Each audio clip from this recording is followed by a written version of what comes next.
எந்த பூட்டு கொடுத்தாலும் பாருங்க, அப்படி ஒரு சாவியை போட்டு அப்படியே திறந்து ஒரு நிமிஷம் அல்லது 2 நிமிஷத்துக்குள்ள எவ்வளவு காம்ப்ளிகேட்டடான பூட்டா இருந்தாலும் திறந்துருவார். எக்ஸ்பர்ட் அவர். போட்டி வைக்கிறாங்க. இந்த மாதிரி அந்த கடினமான ஒரு பூட்டு திறந்தீங்கன்னா 2 லட்சம் ரூபாய் பரிசு அப்படிங்கிறாங்க. திறந்துட்டார். 1 கோடி ரூபாய் பரிசு கொடுக்குறோம் அப்படிங்கிறாங்க. கடினமான பூட்டு திறந்துட்டார். திடீர்னு சொன்னாங்க, உங்களை ஜெயில அடைச்சிருவோம், பூட்டிடுவோம். 2 நிமிஷத்துக்குள்ள நீங்க திறந்துக்கிட்டு வெளியே வந்தா வரலாம், இல்ல 2 நிமிஷத்துக்குள்ள நீங்க வெளியில வரல அப்படின்னு சொன்னா நாங்க ஒண்ணும் பண்ண முடியாது, நீங்க உள்ளே தான் இருந்து தண்டனையை அனுபவிக்கணும், ஒத்துக்கிறீங்களா அப்படின்னாங்க. சரி அப்படின்னார். அவரை கதவை சாத்தி பூட்டிட்டு பாருங்க, கை உள்ள விட்டு இந்த பூட்டை திறக்கிறதுக்கு வசதி எல்லாம் பண்ணி கொடுத்துருக்காங்க. கதவை சாத்தி உள்ள போட்டாச்சு. 2 நிமிஷம் கடிகாரத்தை ஆன் பண்ணிட்டாங்க. கவுண்ட் டவுன் அப்படின்னு கடிகாரத்தை ஆன் பண்ணிட்டாங்க.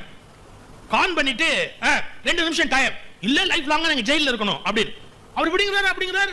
அப்படி 2 செகண்டுக்குள்ள திறப்பார். 2 நிமிஷமும் முடிஞ்சு போச்சு, திறக்க முடியல. அவருக்கு அப்படியே நெஞ்சு படப்படப்படன்னு அடிச்சுக்குது.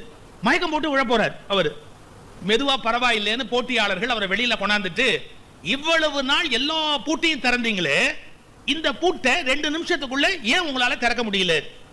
அவர் சொன்னாரு, எனக்கு தெரியல, என்னன்னே தெரியல, நான் எல்லா பூட்டையும் திறந்துடுவேன், இந்த இடத்துல பூட்டை திறக்கணும் நான் ட்ரை பண்றேன், ஆனா என்னால முடியல அப்படின்னு.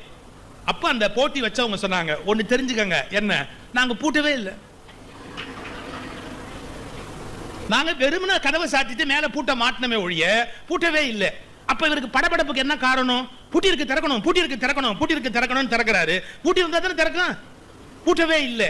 இப்ப நீங்க புரிஞ்சுக்கணும், நம்முடைய வாழ்க்கையில் ஏதோ ஒன்று நடப்பது போல் நாம சில எண்ணங்களை வைத்து பூட்டிக் கொள்வதால் உண்மையில் அங்கு என்ன நடந்தது என்று தெரியாததால் பலவேறு சிறைச்சாலைகளுக்குள் நாம் சிக்கிக் கொள்ளுகிறோம். நம்முடைய தோல்வியை நாம் தான் நிர்ணயிக்கிறோம்.